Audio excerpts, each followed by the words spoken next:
এখন যেই মালিক বিড়াল পালতো এই বিড়ালের জন্য তার চোখ দিয়ে টপ টপ করে পানি পড়ে যায়। বাড়িতে একটা পাখি পালছে, পাখি আছে না অনেক, খাঁচাতে করে একটা পাখি পালছে, বাজার থেকে একটা খাঁচার ভিতর করে পাখি কিনে নিয়ে আসছে। দুর্ঘটনাবশত এই পাখিটা মারা গেছে। এখন খাঁচার সামনে দাঁড়ায়া দাঁড়ায়া পাখির মালিক চোখের পানি ফালায়া কান্না শুরু করে দিছে। পাশ থেকে একজন এসে ডেকে ডেকে বলতেছে, কিরে বেটা, পাখি তো একটা মরছে, এটার লেগে কান্না করা লাগে নাকি? বিড়ালই তো একটা মারা গেছে, এটার জন্য কান্না করতে হয়? মালিকে ডেকে ডেকে বলতেছে, ভাই রে, তুমি বুঝবা না, তুমি বুঝবা না। আমার পাখিটারে বড় আদর করতাম, বড় যত্ন করতাম, বড় মায়া করতাম। আমার বিড়ালটারে বড় আদর করতাম, বড় যত্ন করতাম, বড় মায়া করতাম, বড় ভালোবাসতাম। এই ভালোবাসার জিনিসটা যখন আমার কাছ থেকে আলাদা হয়ে যায়, এই ভালোবাসার জিনিস যখন আমার কাছ থেকে জুদা হয়ে গেছে, তখন তার ভালোবাসায় আমার চোখ দিয়ে অশ্রু হয়ে গড়ায়া গড়ায়া পড়তেছে। এতটুকু বুঝলে জোরে বলেন, উচ্চ আওয়াজে বলেন, বলেন তো, যেই পাখি মারা গেছে মালিকে পাখির জন্য কাঁদতেছে, এই পাখিটারে কি মালিকে বানাইছে? জোরে কোন বানাইছে? বানায় নাই। বিড়ালটারে বানাইছে? বানায় নাই। কান দেখেন, কয়দিন পালছি যে এটার লেগে। রব্বুল আলামিন ডেকে ডেকে বলতেছে, রে দুনিয়ার বান্দা, এ গোলাম, এ আমার বান্দা, পৃথিবীর জমিনের একটা বান্দারেও আমি জাহান্নামে দেওয়ার লাইগা বানাই নাই, নাই নাই না, জাহান্নামে দেওয়ার জন্য বানাই নাই। কেউ কারো ভালোবাসা বানায়া জাহান্নামে দিতে চায়। ভালোবাসা একটা বিড়াল পালছে, বিড়ালের জন্য যদি চোখের পানি পড়ে, ভালোবাসা যদি একটা পাখির জন্য মালিকের চোখের পানি পড়ে, আর আমি আল্লাহ বানাইছি, আমি আল্লাহ বড় দয়া করে বান্দারে মহব্বত করে ভালোবাসা বানাইছি, তাহলে কি আমি আমার বান্দারে জাহান্নামে পোড়ার জন্য কি বানাইছি? না, জাহান্নামে পোড়ার জন্য বানাই নাই, জান্নাতে দেওয়ার জন্য বানাইছি। আল্লাহু আকবার, জোরে বলে। জান্নাতে দেওয়ার লেগে বানাই, জাহান্নামে দেওয়ার লেগে বানাই নাই। এর কারণেই তো দেখেন না, রব ডেকে ডেকে বলতেছে, জানো আমার কুদরতি ক্ষমতা এমন, আমার কুদরতি পাওয়ার এমন, বান্দা জানো আমি রব, আমি আল্লাহ অন্তরে আমার কুদরতি দিলের ভিতরে যদি চাই, কোটি কোটি আসমান বানাবো, অন্তর চাইবে আর কোন বলবো, কোন মানে হও হও, অন্তরে বলবে 1 কোটি আসমান বানাবো। মনে করেন এটা অন্তরে বলবে আল্লাহর পাওয়ার কত, কুদরতি ক্ষমতা কত। অন্তরে বলবে 1 কোটি আসমান বানাবো, আর বলবে কোন কোন কইতে দেরি হয়, 1 কোটি আসমান হইতে দেরি হয় না। এত পাওয়ার, এত কুদরতওয়ালা, এত ক্ষমতাওয়ালা আমি আল্লাহ। এমন গোটা দুনিয়া, কোটি কোটি দুনিয়ায় আমি আল্লাহ কোন বইলা বানাইতে পারি বান্দা? কোটি কোটি চন্দ্র সূর্য আমি আল্লাহ কোন বইলা বানাইতে পারি? কিন্তু বান্দা, আমার এত ক্ষমতা থাকা সত্ত্বেও সূরাতুল ইয়াসিনের ভিতরে আল্লাহ বলছে না, ইন্নামা আমরুহু ইযা আরাদা শাইআন আইয়াকুলা লাহু কুন ফায়াকুন। আল্লাহু আকবার, জোরে কর।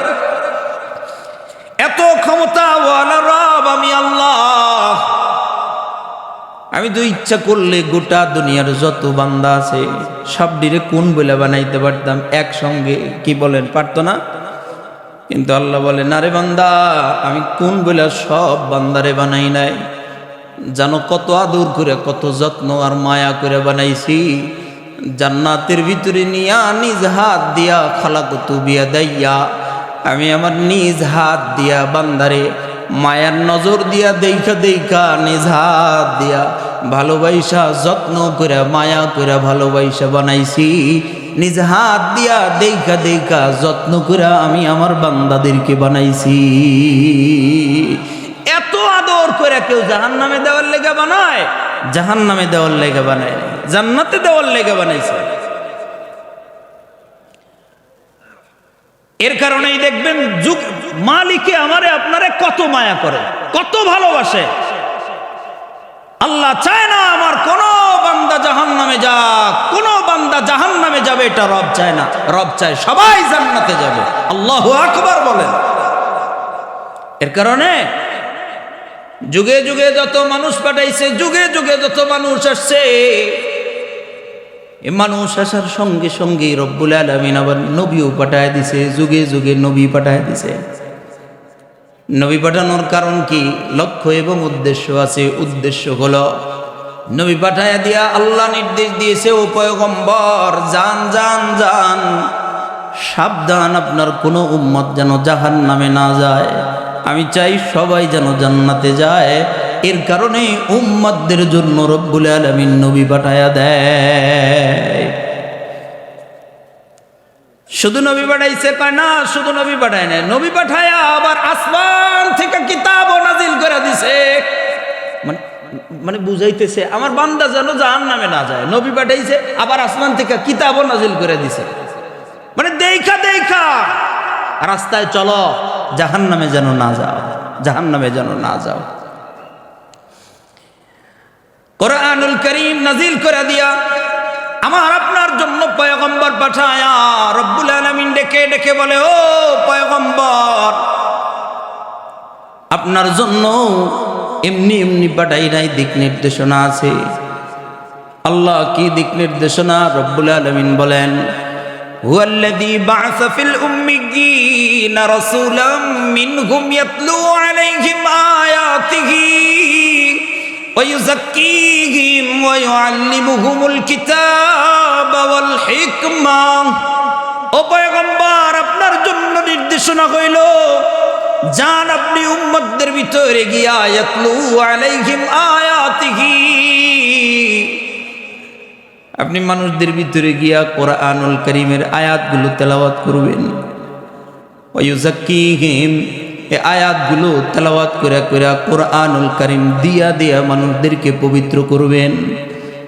মানে যেন বুঝাইতে চাইতেছে এদেরকে কোরআনুল কারীমের আয়াত দিয়া দিয়া পবিত্র কইরা এদেরকে জান্নাতে নিবেন। কোন বান্দা যেন জাহান্নামের অধিবাসী হয়ে না যায়।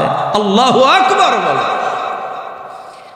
কত মায়ায় আমার আর আপনার রব, আমার আর আপনার আল্লাহ আমারে আর আপনারে করে, কত দয়া করে, কত মায়া, কত মহব্বত করে। এর কারণেই তো বান্দা যখন রব থেকে দূরে চলে যায়, বান্দা যখন আল্লাহ থেকে দূরে চলে যায়, বান্দা যখন মালিক থেকে দূরে চলে যায়, এত দূরে চলে গেছে, দুনিয়ার জমিনের ভিতরে এমন কোনো গুনাহ নাই তার দ্বারা হয় নাই। গুনার বোঝায় এখন মাথাটা নুয়ে গেছে, গুনার বোঝায় আমলনামা ভারী করে ফেলাইছে। এত অন্যায় করছে, এত অপরাধ করছে যে মালিকের কাছে হাতটা পাতবে